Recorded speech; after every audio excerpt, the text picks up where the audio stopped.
안녕하세요. 몸과 예술 수업 첫 번째 강의 1강 감각의 열림 첫 강의를 시작하도록 하겠습니다. 여러분 모두 이 강의를 듣기 위해서는 아마 문을 열고 들어오셨을 거예요. 그렇다면 질문을 하나 드려볼게요. 방금 들어오셨던 문에 달려있던 손잡이가 무슨 색깔이셨나요? 모양은 어땠나요? 온도는 차가웠나요? 혹은 미지근했나요? 아마 정확히 기억하는 분이 거의 없을 것입니다. 우리는 분명히 문의 손잡이를 보았을 것이고 잡거나 돌렸을 것입니다. 하지만 아마도 본 것이 아니라 그냥 지나친 것이었을 것입니다. 뇌는 손잡이라는 정보를 입력하자마자 바로 삭제해버린 것입니다. 그것은 별로 쓸모가 없는 정보이기 때문입니다. 왜 이런 일이 일어날까요? 혹시 우리 뇌가 게을러서일까요? 아닙니다. 오히려 너무 똑똑해서입니다. 뇌는 생존과 효율을 최우선으로 생각합니다. 들어오는 모든 시각 정보나 촉각 정보들을 하나하나 모두 기억하고 분석해야 한다면 아마 문 하나를 여는데도 10분 이상 걸릴지도 모릅니다. 그러다가는 쉽게 에너지가 고갈되어서 정작 중요한 위기 상황에서는 대처를 할 수도 없게 될 것이에요. 그래서 이 자동화 능력은 생존에 꼭 필요합니다. 덕분에 우리는 일일이 발의 각도를 계산하지 않고도 계단을 오를 수 있고 또 몇 계단을 올랐는지 염두하지 않아도 혹은 가끔 딴 생각을 하며 운전을 하거나 이렇게 핸드폰을 보면서 횡단보도를 건널 수도 있습니다. 뇌가 일상의 반복적인 일들을 자동 조정 모드로 처리해주는 덕분에 우리는 남는 에너지를 더 필요하고 중요한 문제에 사용할 수 있는 것이죠. 그런데 1차적인 문제는 바로 이 효율성에서 반복됩니다. 이 자동화가 반복되면 단단한 습관이 되기 때문입니다. 습관이 되면 우리는 대상을 보지 않고도 반응을 하게 됩니다. 예를 들어서 밥을 먹지만 맛을 곱씹어 보지는 못하고 무슨 색인지도 인식하지 않고 음악을 들어도 감동이 없고 사람을 만나더라도 그 사람의 표정이나 감정을 읽지는 못합니다. 더군다나 이러한 자동화 시스템에는 선별 기능이 없습니다. 뇌는 익숙한 것은 그저 쉽게 생략합니다. 특히 오늘날 우리 사회는 뇌의 이 자동화를 몹시 가속화합니다. 1시간 강의를 2배속으로 듣고 영화나 드라마를 보는 대신 숏폼 컨텐츠를 봅니다. 남들보다 더 많은 정보를 더 빨리 흡수하니 엄청나게 효율적이라고 생각할 수도 있습니다. 특히 오늘날 우리가 사는 현대사회는 뇌의 가속화를 더욱 가속시킵니다. 뇌의 자동화를 더욱 가속화시킵니다. 매일 쏟아지는 엄청난 양의 정보, 또 1분 1초를 다루는 속도의 경쟁 속에서 우리의 뇌는 살아남기 위해서 더 강력하게 자동화된 선별 시스템을 구동시킵니다.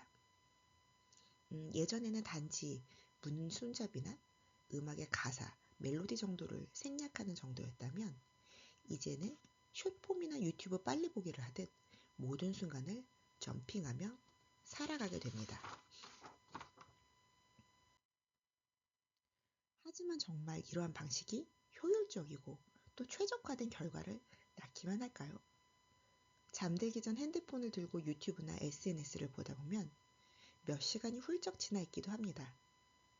그 시간 동안 수백 개의 영상을 보았을 텐데 폰을 끄고 난 뒤에 우리 기억에 남는 장면이나 스토리가 뚜렷이 있나요? 아마 거의 없을 것입니다. 뇌가 정보를 처리하는 동안 나라는 존재 역시 일종의 잠시 꺼져 있었을 것이기 때문입니다. 우리가 이러한 함정에서 쉽게 빠져나오지 못하는 또 다른 이유가 숨어 있습니다. 바로 이러한 습관에 불을 붙는 것이죠. 도파민이라는 것입니다. 도파민은 동기와 기대를 담당하는 신경 전달 물질입니다. 예를 들어 스마트폰을 켜면 도파민은 여기 뭔가 새로운 것이 있을 거야 라고 하는 짜릿한 기대감을 증폭시킵니다. 도파민은 계속해서 다음 것을 갈구하게 만듭니다. 더 새로운 것을 찾기 위해 몰두하는 동안 우리는 멈춰서서 대상을 음미할 겨를이 없습니다. 지금 눈앞에 있는 문손잡이나 음악에 대해 멈춰서지 못하고 끊임없이 새로운 다음 자극을 찾게 되는 것입니다. 결국 우리는 무언가 쫓고는 있으나 정작 느끼거나 감상할 수 없는 역설적인 상태에 빠지게 됩니다. 살아는 있지만 일상이 주는 소소한 기쁨이나 삶의 질감은 전혀 느끼지 못하는 상태. 마치 모든 것이 컨베이어 벨트 위의 물건들처럼 일렬이 무심히 흘러가는 것과 유사합니다.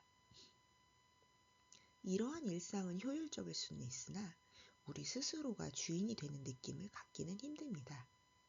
이것이 이번 강의에서 주목하는 현대인들이 갖고 있는 가장 비극적인 장면 중 하나입니다.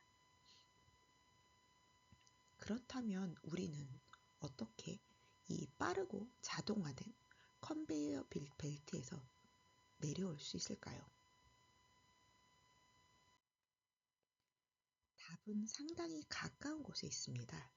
우리의 의식을 머리에서 꺼내어 몸으로 되돌리는 것입니다.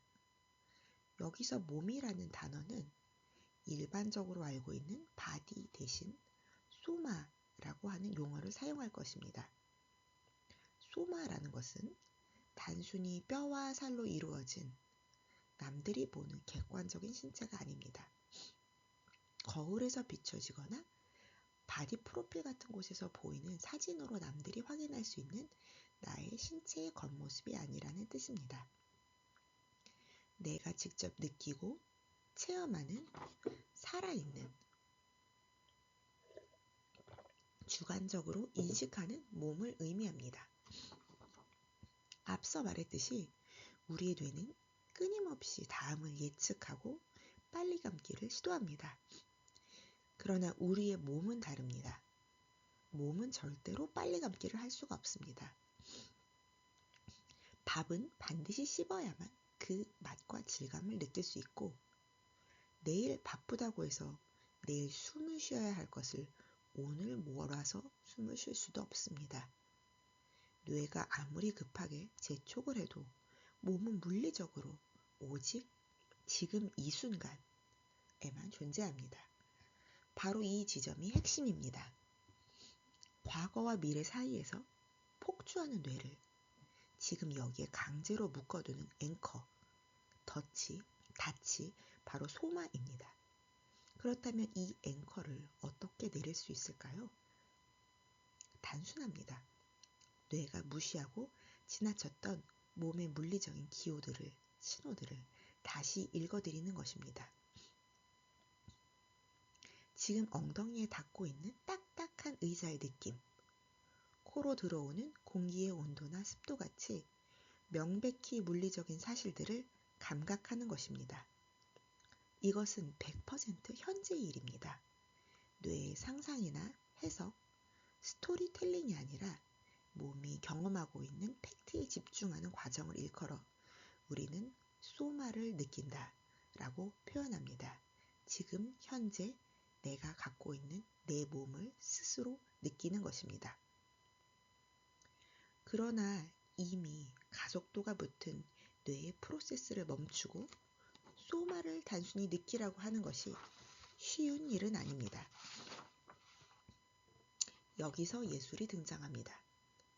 예술은 거창한 것이 아닙니다. 예술은 빠르게 돌아가는 자동화된 컨베이어 벨트에 강력한 브레이크를 거는 행위입니다. 익숙한 것을 낯설게 만들고 그냥 지나치던 문손잡이를 마치 태어나서 처음 본 물건처럼 낯설게 바라보게 만드는 힘, 그 멈춤의 순간에 비로소 우리가 도외시했던 새로운 감각들이 깨어납니다. 지금부터 이 수업에서는 드로잉을 통해 그 브레이크를 밟는 실습을 해보려고 합니다. 오늘은 가장 가까운 도구인 손을 그려보려고 합니다.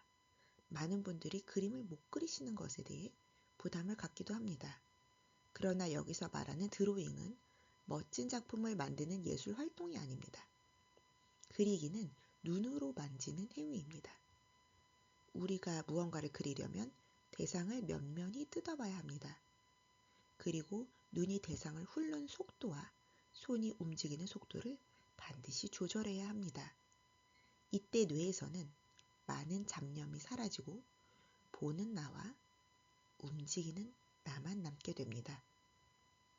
이것이 바로 소마가 깨어나는 순간입니다.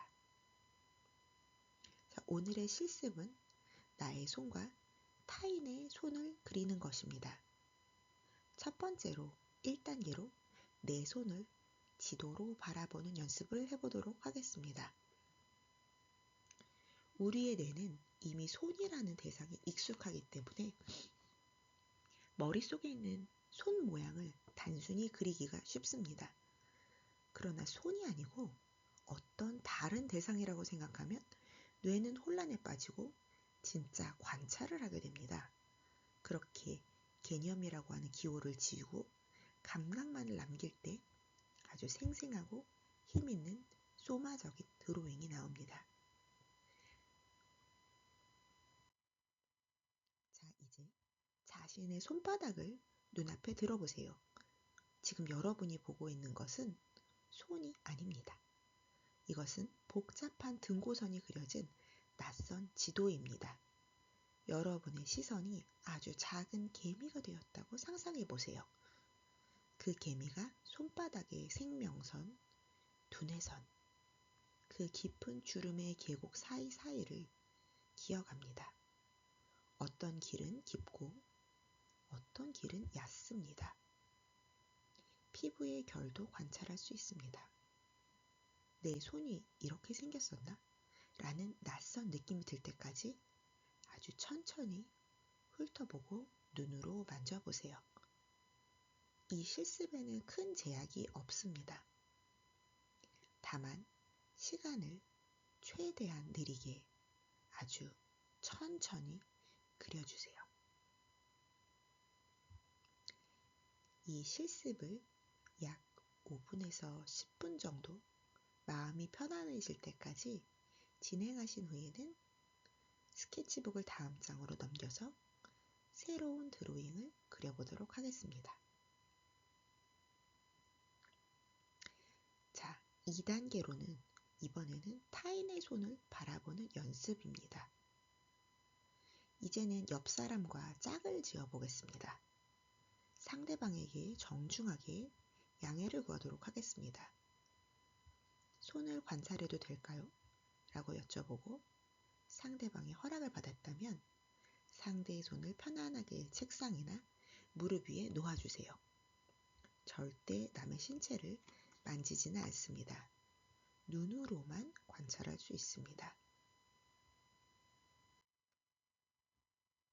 지금 여러분 앞에 놓인 타인의 손은 거대한 자연 풍경입니다.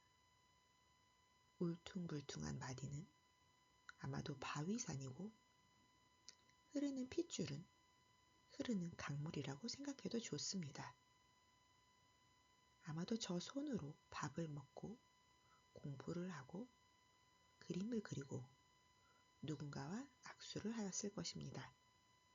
이 손 주름 하나하나에 그 사람의 시간과 공간과 역사가 담겨 있는 것입니다. 그래서 손을 볼 때에는 손을 보는 것이 아니라 존재를 바라보는 것입니다. 이때에도 충분한 시간을 갖고 5분에서 10분 혹은 10분에서 20분 정도 충분히 타인의 손을 마치 풍경이라고 생각하고 그려보도록 하겠습니다. 드로잉을 마친 후에는 펜을 놓고 감상의 시간을 갖도록 하겠습니다. 방금 옆 사람의 손을 보며 어떤 생각이 들었나요? 손이 예쁘다, 거칠다, 늙었다 라고 하는 일반적인 평가를 했다면 그것은 아마 뇌가 하는 자동화된 습관입니다. 괜찮습니다. 그렇지만 오늘 우리는 그런 판단보다는 그저 있는 그대로를 보는 연습을 한번 시도해 보았습니다. 오, 여기 이런 주름이 있구나. 핏줄이 이렇게 가늘어지는 구조가 있구나 라고 있는 그대로의 지도와 풍경을 바라보았다면 여러분은 소마의 감각을 아주 성공적으로 사용하신 것입니다. 오늘 손을 풍경으로 그려본 경험이 어떠셨나요? 손은 우리가 폰을 들고 문을 열고 밥을 먹는 모든 일상에서 가장 바쁘게 움직이는 신체 중 하나입니다. 그러나 정작 한 번도 제대로 들여다본 적이 없는 가장 익숙하면서도 낯선 부분 중 하나였을 것입니다. 오늘 우리는 도구로만 사용하던 손을 오랜 시간을 들여 자세히 살펴보았습니다. 이제 강의실을 나서면 우리의 뇌는 익숙한 대로 효율을 추구하며 자동화된 방식으로 전환될 것입니다. 생존을 위해서는 어쩔 수 없습니다. 그러나 오늘 짧은 드로잉을 통해 언제라도 그 가속도를 잠시 멈출 수 있는 브레이크가 있을 수 있다는 것을 맛보았습니다. 이러한 낯선 감각을 기억하며 다음 시간에 뵙겠습니다. 감사합니다.